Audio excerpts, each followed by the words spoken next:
O acampamento de Israel fervia de atividade. Tendas se estendiam até onde a visão alcançava, criando um mar de pano-caque sob o sol do deserto. Fogueiras começavam a acender enquanto a tarde avançava. Homens reparavam armas após a batalha contra Amaleque. Mulheres preparavam alimento. Crianças corriam entre as fileiras de tendas, ainda intoxicadas pela adrenalina da sobrevivência. Moisés estava sentado na entrada de sua tenda principal, e diante dele havia uma fila interminável de pessoas.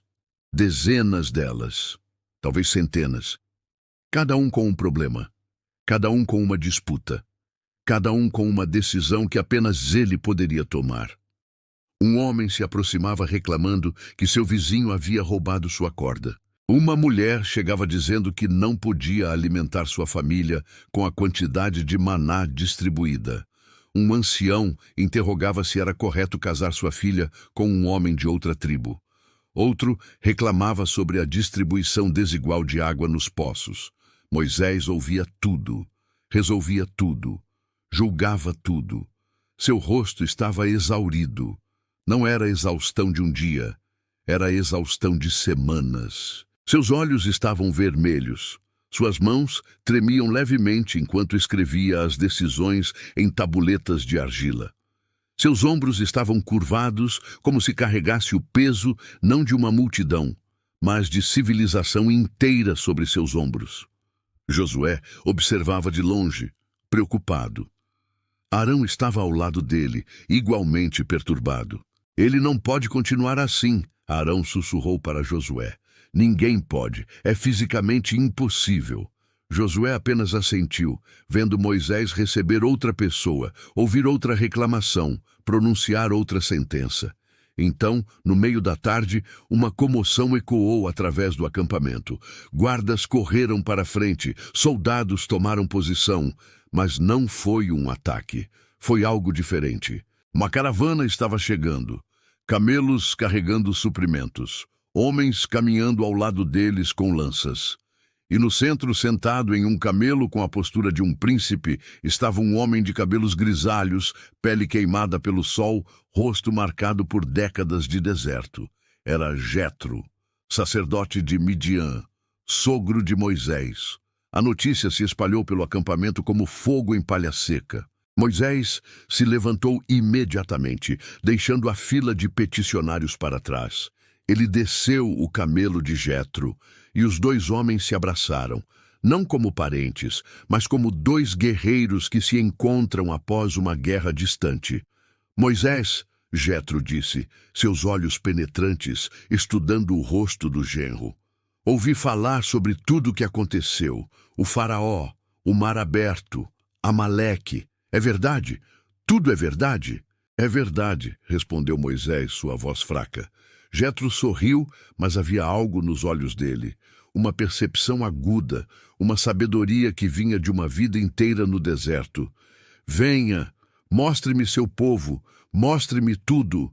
Moisés o conduziu através do acampamento. Jetro viu as tendas, viu as famílias, viu a organização rudimentar. E enquanto caminhavam, Moisés contou tudo.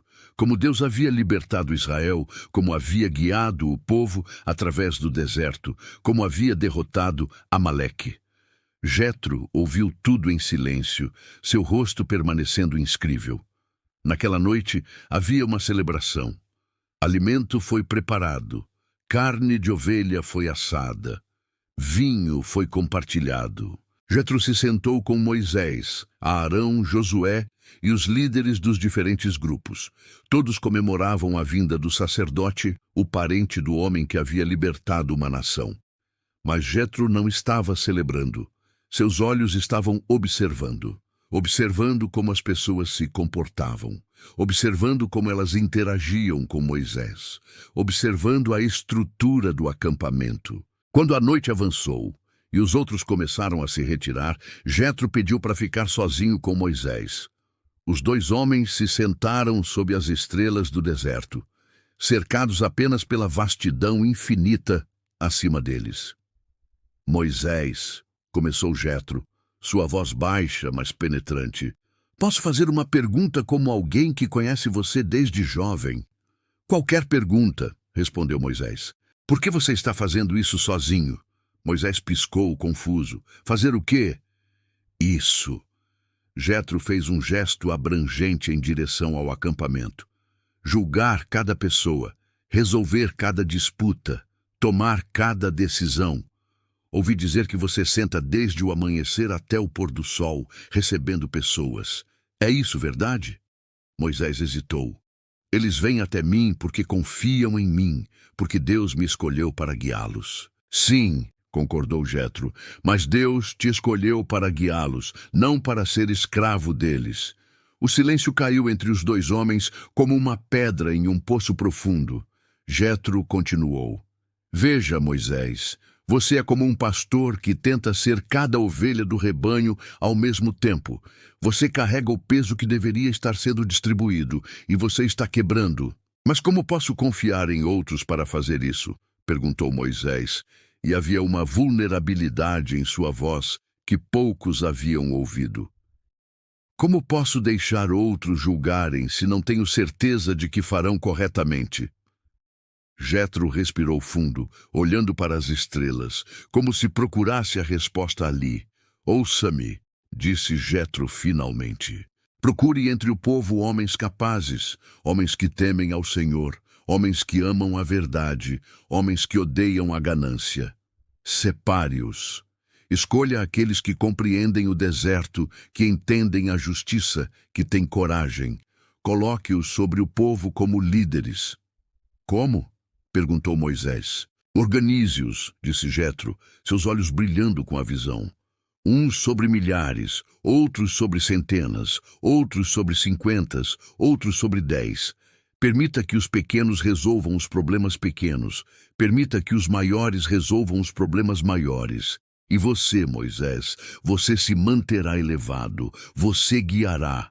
Você fará o que apenas você pode fazer. Ouvir a voz de Deus. Moisés estava imóvel, cada palavra penetrando fundo.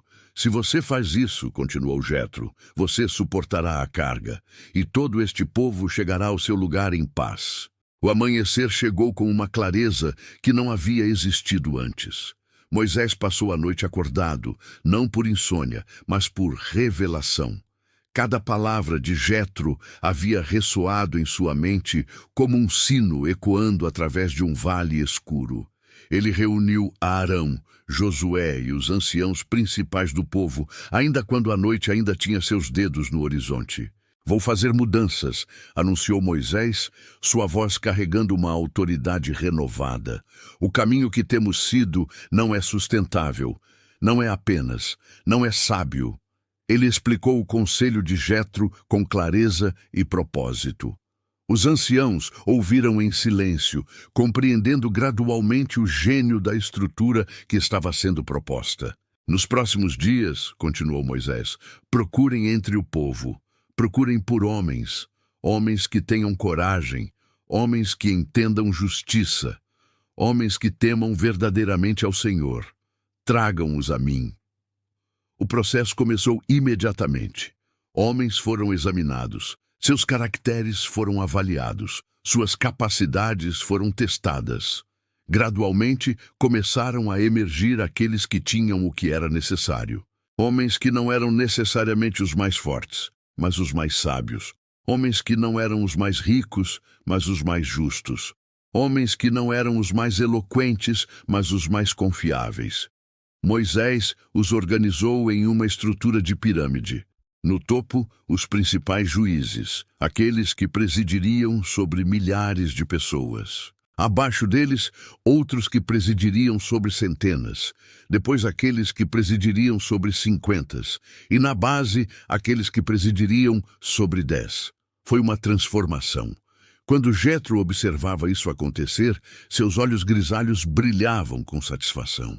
Ele se posicionou ao lado de Moisés enquanto os novos líderes eram apresentados ao povo. Vê, sussurrou Jetro, você criou não uma estrutura, mas um espelho. Cada líder menor reflete a integridade do acima dele, e você, no topo, permanece como o farol, como o juiz das questões maiores, como aquele que ouve a voz de Deus. Moisés assentiu lentamente. As mudanças foram implementadas completamente em questão de semanas, e algo extraordinário aconteceu. A fila de pessoas esperando para ver Moisés desapareceu. Os pequenos conflitos foram resolvidos nos acampamentos de 10. As disputas moderadas foram julgadas pelos líderes de 50. Os casos mais complexos foram elevados, através da estrutura, até aqueles que tinham capacidade para julgá-los. E Moisés estava livre, livre para ser o que deveria ser, livre para ouvir Deus, livre para receber instrução divina, livre para guiar em vez de ser escravizado. No final, quando Jetro se preparava para partir de volta para Midian, Moisés o acompanhou até seus camelos. Os dois homens se abraçaram novamente, mas dessa vez havia algo diferente.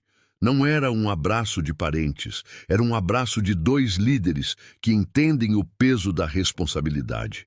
Você salvou o meu povo novamente, disse Moisés, não com uma espada, mas com sabedoria. Jetro sorriu, aquele sorriso que carregava a profundidade de uma vida vivida no deserto. Não foi eu, foi você que tinha a coragem de ouvir. Era você que tinha a humildade de receber conselho. Era você que tinha a sabedoria de colocar em prática. Moisés viu os camelos de Jetro desaparecerem no horizonte do deserto, deixando um rastro de poeira que lentamente se dissolveu no ar quente. Quando ele se virou para o acampamento, viu uma nação transformada, não apenas em estrutura, mas em espírito. O caos havia se tornado ordem, a confusão havia se tornado clareza, o peso havia sido distribuído entre muitos, em vez de esmagar apenas um. Moisés compreendeu naquele momento uma verdade que poucos líderes jamais aprendem, que a força verdadeira não reside na capacidade de fazer tudo sozinho, mas na sabedoria de saber quando delegar. Que a grandeza não é medida pelo quanto você carrega, mas pelo quanto você levanta seus seguidores. E enquanto caminhava de volta através do acampamento, vendo os novos líderes já em ação, resolvendo conflitos, guiando seus pequenos grupos, ele entendeu que Jetro havia ensinado a Israel não apenas como se organizar, mas como prosperar.